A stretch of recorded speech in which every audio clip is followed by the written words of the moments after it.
Bonsoir et merci de nous ouvrir vos portes pour une rencontre poétique. Un peu de douceur dans un monde de brut. Installez-vous confortablement. Bon sabbat chez vous, saison 8 commence maintenant.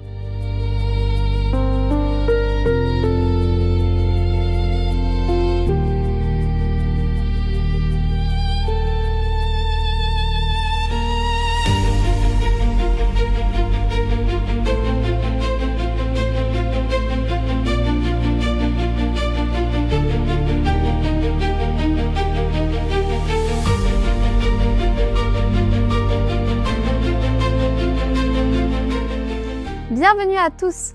J'espère que vous avez passé une bonne semaine et que vous êtes prêts à chanter de tout votre cœur pour Dieu. Mais le monde étant ce qu'il est, j'imagine bien que tout n'a pas été rose pour tout le monde et que certains ont dû affronter des défis. Alors, si le cœur n'y est pas vraiment, je vous partage le verset 9 du psaume 144. La bonté du Seigneur est pour tous, sa tendresse pour toutes ses œuvres. Même si c'est timidement, vous avez fait le bon choix de vous tourner vers Dieu en ce vendredi soir. Vous allez recevoir sa tendresse. Alors, chantons ensemble.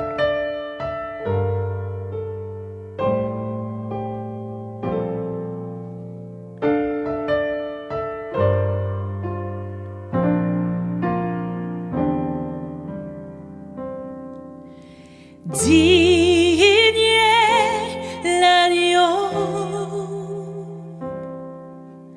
assis sur le trône, couronné de 1000 couronnes, tu es victorieux.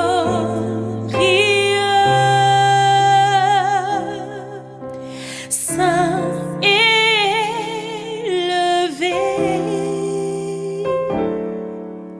Jésus, Fils de Dieu,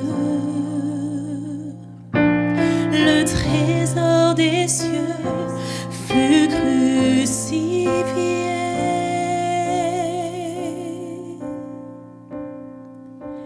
Digne est l'agneau, digne est l'agneau. Oh, merci pour la croix, Seigneur. Merci pour le prix payé, supportant tous mes péchés. Tu es venu m'étonner par ta grâce. Merci pour l'amour, Seigneur. Merci pour tes mains percées. Tu m'as lavé dans ton fleuve et j'ai compris ton pardon et ton amour. Digne est l'agneau assis sur le trône, couronné de 1000 couronnes, tu es victorieux.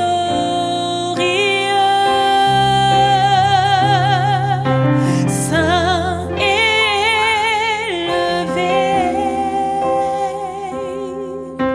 Jésus, Fils de Dieu, le trésor des cieux fut crucifié.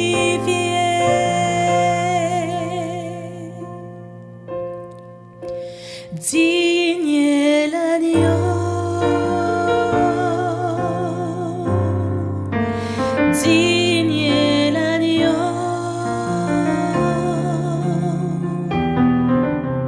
digne est l'agneau,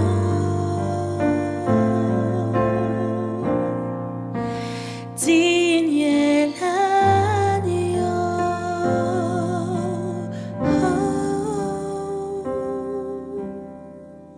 Pendant les chants, j'étais en train de réfléchir à ce que j'ai dit en début d'émission. On est tous confrontés, à un moment ou un autre de notre vie, à cette ambivalence. Dieu est un Dieu d'amour, il aime le monde, et pourtant, c'est assez flagrant, le monde ne va pas très bien. En tout cas, ce n'est pas le paradis ici-bas. Comment concilier ces deux oppositions ? Ce sont d'ailleurs souvent les non-chrétiens qui posent la question pour dénoncer ce contraste.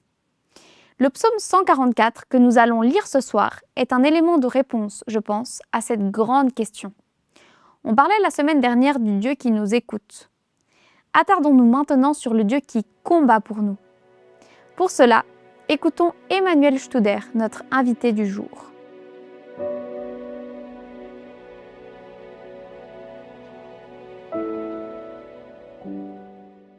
Bonsoir à tous et bon sabbat chez vous.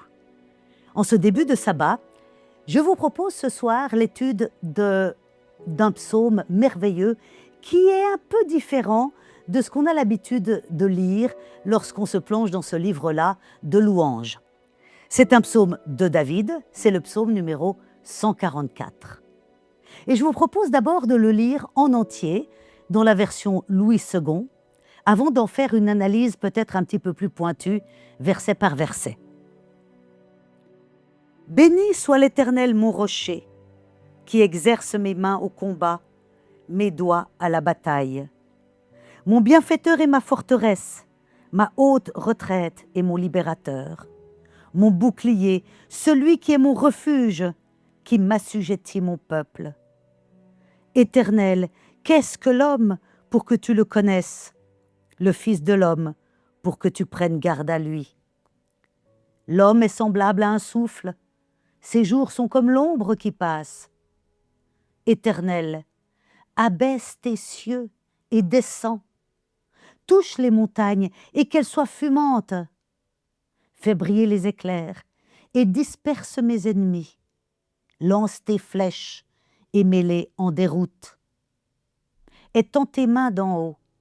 Délivre-moi et sauve-moi des grandes eaux, de la main des fils de l'étranger, dont la bouche profère la fausseté et dont la droite est une droite mensongère. Ô Dieu, je te chanterai un cantique nouveau, je te célébrerai sur le luth à 10 cordes, toi qui donnes le salut au roi, qui sauva du glaive meurtrier David, ton serviteur. Délivre-moi et sauve-moi de la main des fils de l'étranger, dont la bouche profère la fausseté, et dont la droite est une droite mensongère.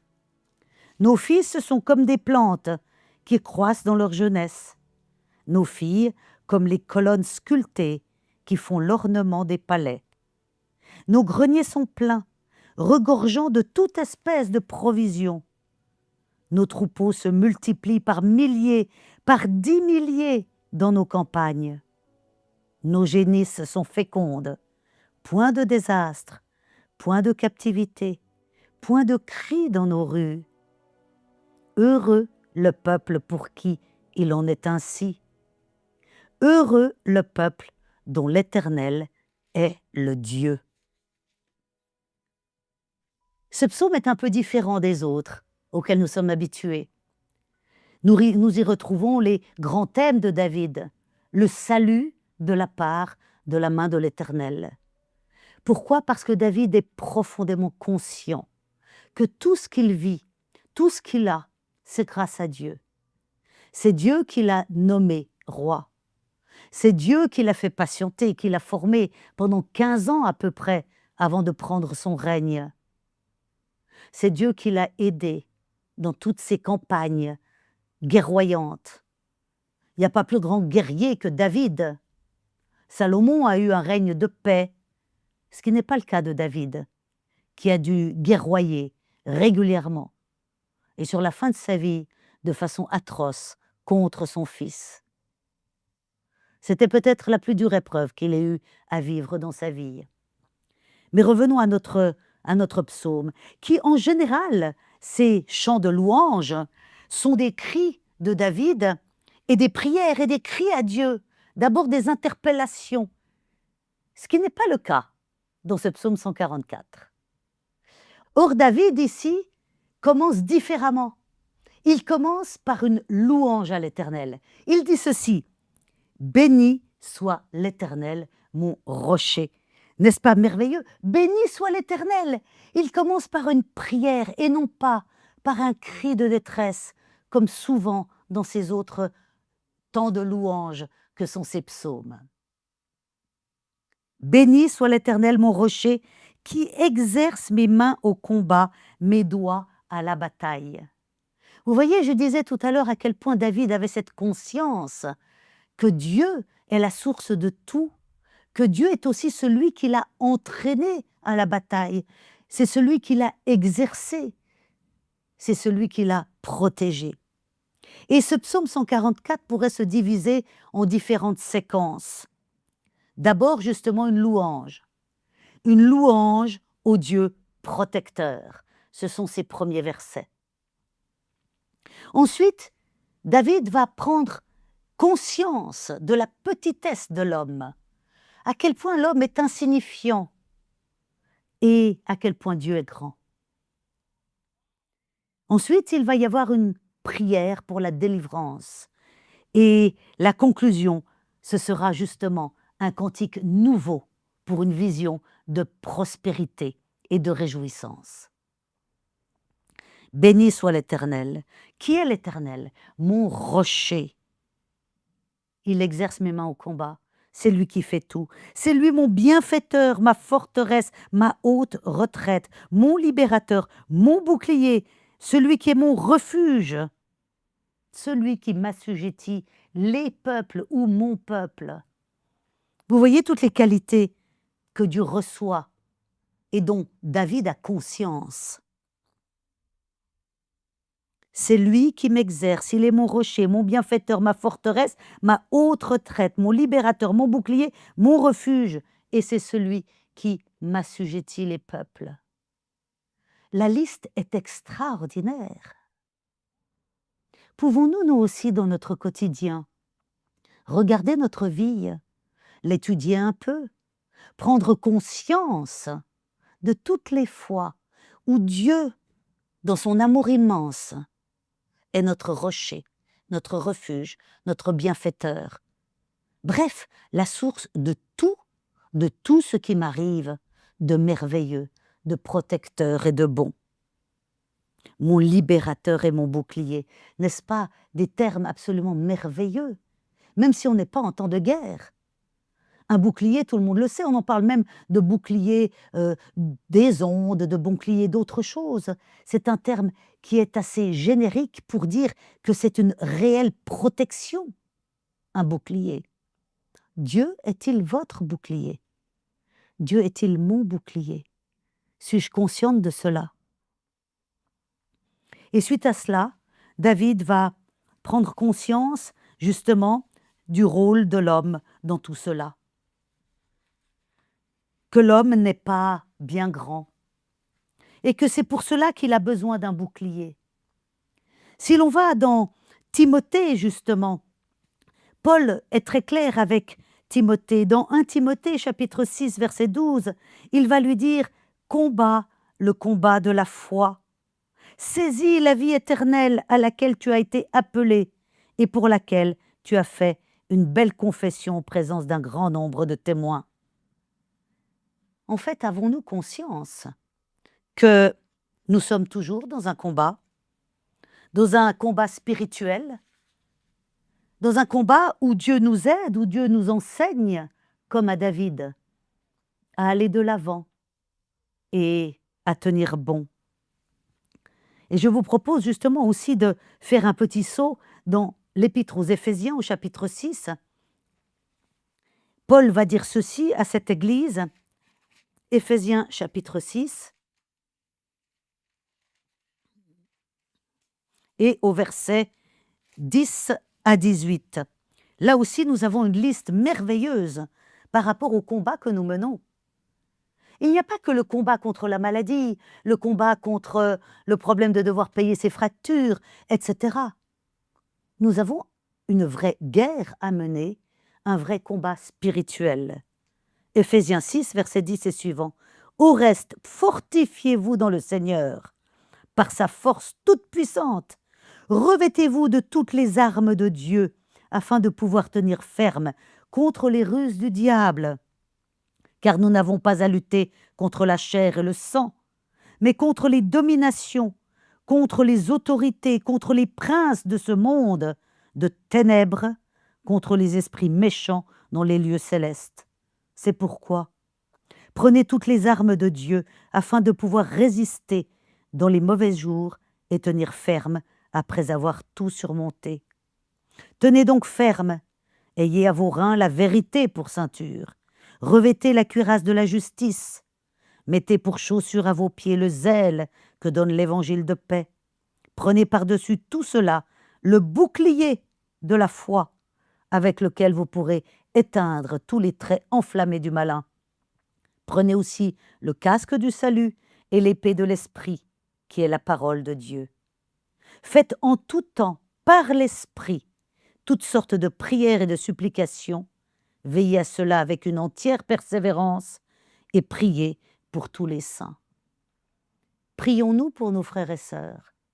Sommes-nous persévérants dans cette lutte spirituelle qu'est la nôtre? Régulièrement, nous devons combattre des tentations, combattre des ennemis visibles ou invisibles. Avons-nous, comme David ou Paul, la même conscience de l'importance de ce combat? Et voyez, David va tout à coup réaliser quelque chose d'extraordinaire. Il va réaliser à quel point nous sommes petits. Qui sommes-nous? Et il va s'interroger, Éternel, qu'est-ce que l'homme pour que tu le connaisses? Le Fils de l'homme pour que tu prennes garde à lui. Vous allez dire, mais c'est un texte qu'on a déjà rencontré plusieurs fois, et c'est vrai.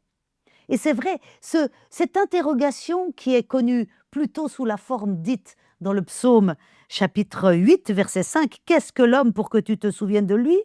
et le Fils de l'homme pour que tu prennes garde à lui, qui est exactement cette deuxième partie de verset, « et le Fils de l'homme pour que tu prennes garde à lui ».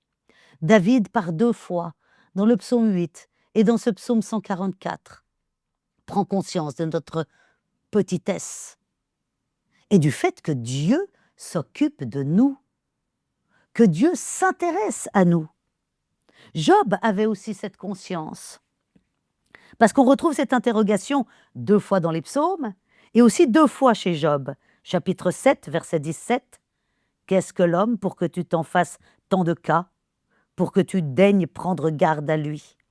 Et au chapitre 15, verset 14, « Qu'est-ce que l'homme pour qu'il soit pur? Celui qui est né de la femme peut-il être juste? » Vous voyez, cette prise de conscience de ces grands hommes bibliques, dans la souffrance, dans l'adversité. Réaliser que l'homme insignifiant, David va le dire au verset suivant, eh bien, compte pour Dieu. Avez-vous cette conscience de compter pour Dieu? Souvent, on se fait des reproches, on se fait tout un cinéma dans notre tête. On ne se sent pas assez bien pour aller vers Dieu. Mais Dieu ne nous demande pas d'être bien. Il nous prend tels que nous sommes, au moment où nous nous présentons devant lui. Au verset 4, il va dire « L'homme est semblable à un souffle ». En fait, dans le texte en hébreu, il est dit plutôt à une buée. L'homme est semblable à une buée. Ses jours sont comme l'ombre qui passe, une ombre qui passe. Voilà ce que nous sommes. De la buée. La buée, c'est éphémère. Mon souffle chaud, dans un climat froid, va se voir, mais éphémère. Quelques instants, quelques secondes. C'est à cela que David nous compare. Et il n'a pas tort. Qu'est-ce que la vie de l'homme? Même si on prend les années de Moïse, 120 ans, qu'est-ce que c'est que 120 ans dans le temps de Dieu? Ridicule. Qu'est-ce que c'est que nos 80 ans dans le temps de Dieu? Pas grand-chose. Et pourtant, Dieu nous considère. Il nous considère, il nous écoute et il nous entend. Et David en a cette profonde conviction. C'est pourquoi au verset 5, il va démarrer une prière d'intercession, d'intervention de Dieu. Éternel, abaisse tes cieux, descends, touche les montagnes et qu'elles soient fumantes. Touche les montagnes et qu'elles soient fumantes. Vous voyez, c'est une expression qui rappelle bien sûr ce que l'on connaît du livre de l'Exode. Lorsque l'Éternel est descendu sur la montagne pour parler à Moïse, dans les tremblements, dans les éclairs et la foudre et le tonnerre, et la montagne qui était fumante. Dans cette expression et cette image, David montre que Dieu, lui, descend à notre rencontre. Puisque nous ne sommes rien, nous ne sommes qu'une buée, qu'un souffle insignifiant, nous ne pouvons pas monter vers Dieu. Par contre, nous pouvons implorer Dieu que lui descende à notre rencontre et qu'il se fasse visible sur les montagnes fumantes. Fais briller les éclairs, disperse mes ennemis, lance tes flèches et mets-les en déroute. David est conscient une fois encore dans cette demande à l'Éternel que lui ne peut rien. Celui qui agit, celui qui lance les flèches et qui met en déroute nos ennemis, terrestres ou invisibles et spirituels, c'est Dieu. Étends tes mains d'en haut, délivre-moi, sauve-moi des grandes eaux de la main des fils de l'étranger. Sauve-moi des grandes eaux. Qu'est-ce que c'est que les grandes eaux, si ce n'est une expression pour parler de toutes nos tribulations, de tout ce que l'on vit, de nos épreuves. Ésaïe aussi va au chapitre 8, verset 7, parler de ces grandes eaux comme épreuves que nous traversons. Vous voyez, de façon très poétique, on peut parler aussi de ce qui nous abat. Délivre-moi de la main des fils de l'étranger, dont la bouche profère la fausseté et dont la droite est une droite mensongère. Vous voyez, normalement dans la Bible et dans les temps anciens, la droite, et encore aujourd'hui d'ailleurs, par exemple pour notre Conseil fédéral, on lève la main droite et on dit « je le jure ». La main droite sert à faire un serment. Et là, David constate que l'étranger, donc celui qui ne suit pas Dieu, a une droite mensongère, est prêt à jurer n'importe quoi et à revenir et à être parjure sans aucun problème dès le moment où cela est pour ses propres intérêts. Alors que David, lui, il est droit. Et il n'a pas une droite mensongère. C'est intéressant parce que ce verset va être répété un bout plus loin, au verset 11, quasi à l'identique. Et ça montre bien, quand c'est répété 2 fois, que c'est une réalité, que l'homme qui est sans Dieu est prêt à jurer et à se parjurer sans trop de soucis, ce qui n'est pas le cas de celui qui suit l'Éternel. Au verset 9, « Ô Dieu, je chanterai un cantique nouveau. » Ah, un cantique nouveau. Pourquoi un cantique nouveau à ce moment-là? Parce que vous voyez, quand les temps changent, quand notre statut change, que nous passons des problèmes avec notre ennemi, ce qui est le cas dans cette prière, à une libération grâce à Dieu, eh bien, nous pouvons chanter un cantique nouveau, parce que nous sommes dans une nouvelle expérience de vie avec notre Seigneur. Je chanterai un cantique nouveau, je te célébrerai. Sur le luth à 10 cordes, toi qui donnes le salut au roi, qui sauve du glaive meurtrier, David, ton serviteur. David est roi, roi d'Israël, roi d'un peuple qu'il a unifié, d'un territoire qu'il a aussi dégagé de ses ennemis. Et pourtant, il ne parle pas de lui comme de David, le grand roi. Non. Il se présente comme David, serviteur de l'Éternel. Avons-nous rencontré souvent des directeurs de banque, des présidents de confédération, des présidents de la République? se dire serviteur de l'Éternel. Et moi, qui ne suis ni directrice ni présidente, est-ce que je peux dire de moi que je suis servante de l'Éternel? Se mettre au service. Et voyez-vous, ce qu'il y a de merveilleux, c'est la conscience de David, non seulement de son propre statut, mais du statut de son descendant qui en fait l'a précédé, c'est-à-dire Jésus-Christ, qui va venir sur terre, lui le roi, qui va descendre du ciel, exactement comme David le demande ici. Éternel, apaise tes cieux et descends, touche les montagnes.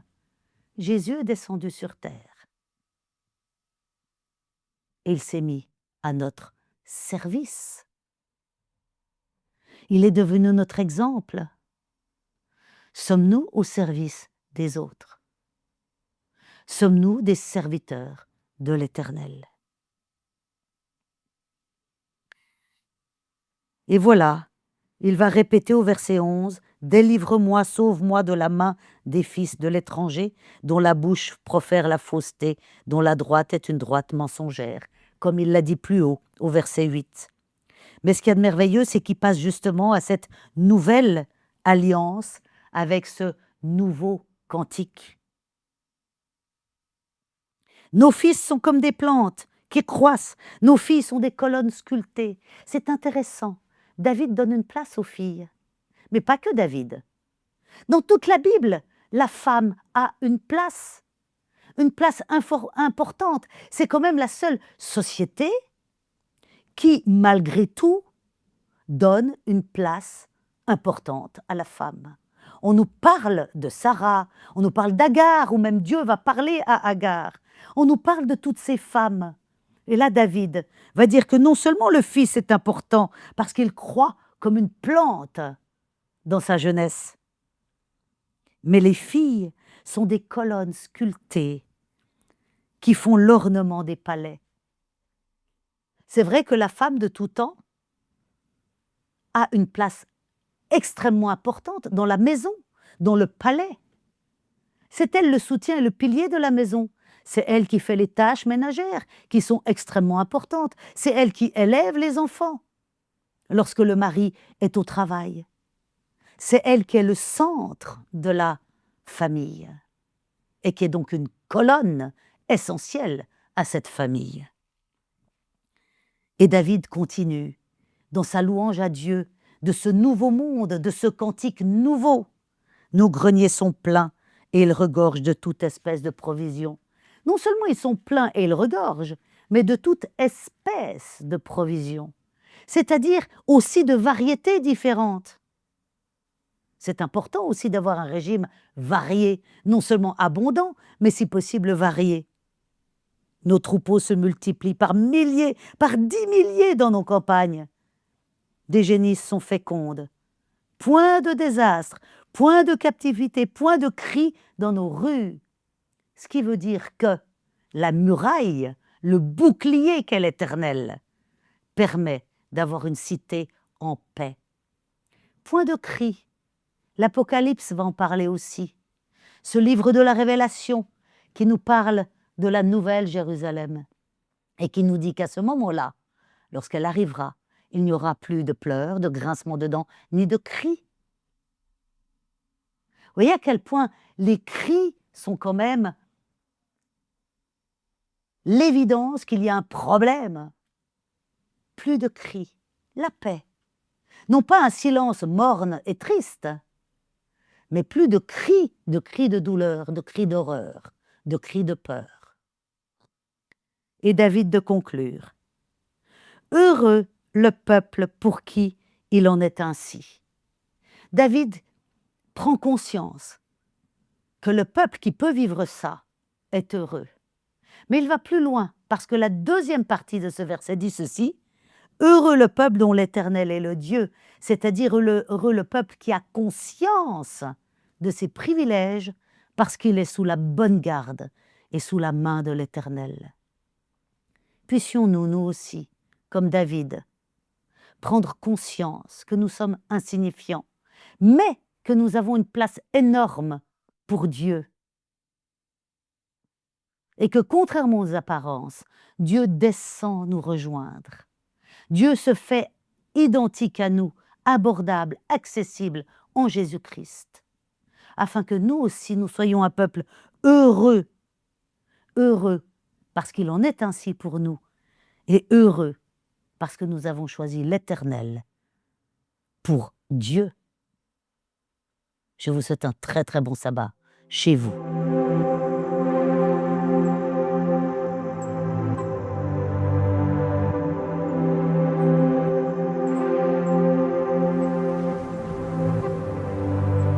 Dieu souverain, tu domines mes doutes et chagrins. Tu contrôles ma vie. Tout pouvoir se trouve entre tes mains. Prince de paix, tu pars. Mes craintes s'enfuient et tu pars. Et ta parole s'accomplit. Je m'apaise quand tes mots résonnent au fond de moi. Prince de paix, roi de mon cœur, tu effaces mes peines et rancœurs. Désormais je revis. Tu m'as tracé un nouveau chemin. Prince de paix, tu pars. Et toutes mes craintes s'enfuient et tu pars. Et ta parole s'accomplit. Je m'apaise quand tes mots résonnent au fond de moi. Prince de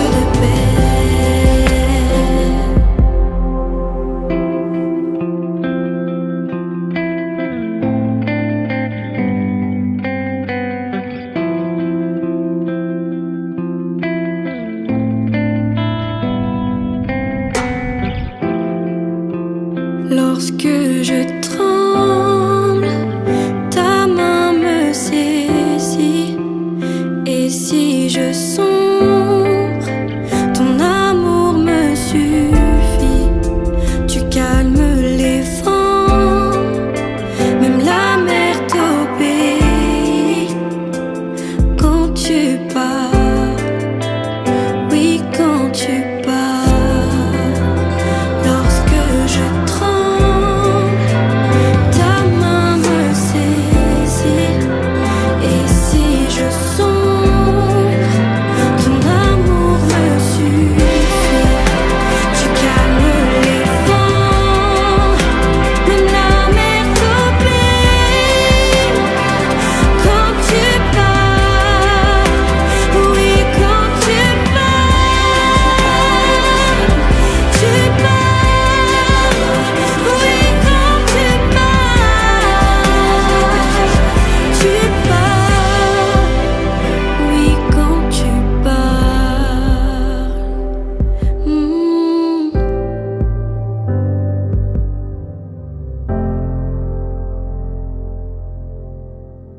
Je vous propose de prier à présent pour nous remettre, en effet, à ce Dieu merveilleux qui est notre Dieu. Oui, Seigneur éternel, bon Père céleste, j'aimerais ce soir, comme David, d'abord te bénir, bénir ton grand nom, bénir qui tu es, bénir celui qui est venu vers nous, celui qui nous a tendu la main le premier. Seigneur, oui, merci d'être descendu du ciel pour venir sur notre montagne. Merci de t'être fait accessible, abordable, parce que homme comme nous en Jésus-Christ. Merci parce que Tu es notre bouclier, notre forteresse, celui qui ne lâche jamais notre main, celui auprès duquel nous pouvons toujours nous présenter. Quoi que nous ayons fait, qui que nous soyons, tu es toujours là pour nous accueillir. Seigneur, oui, nous sommes heureux, heureux de t'appartenir, heureux de t'avoir comme Dieu, car tu es notre bouclier et c'est toi qui nous protèges.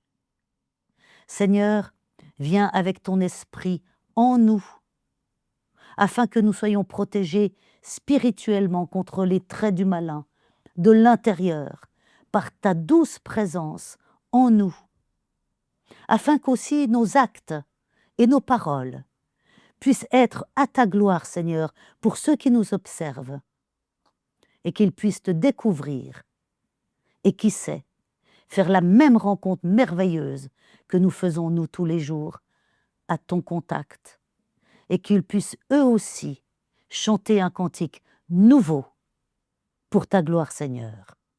Et reviens bientôt. En ton nom, Jésus-Christ. Amen. Le Seigneur est proche de ceux qui l'invoquent, de tous ceux qui l'invoquent en vérité. C'est la phrase qui m'a le plus interpellée dans la lecture de ce soir. Le Seigneur est proche de ceux qui l'invoquent, de tous ceux qui l'invoquent en vérité. Alors pourquoi attendre? Que ce jour de sabbat soit le jour où vous invoquez Dieu. Et en même temps qu'il s'approchera de vous, il vous répondra et vous sauvera. Le monde est ce qu'il est, mais Dieu est Dieu et il ne ment pas. Que ces paroles vous accompagnent tous les jours de la semaine qui arrive, jusqu'à ce qu'on se retrouve vendredi prochain avec un nouvel invité, Gabriel Monet, qui nous parlera de justice, celle qui fait tant défaut. Mais d'ici là, bon sabbat chez vous.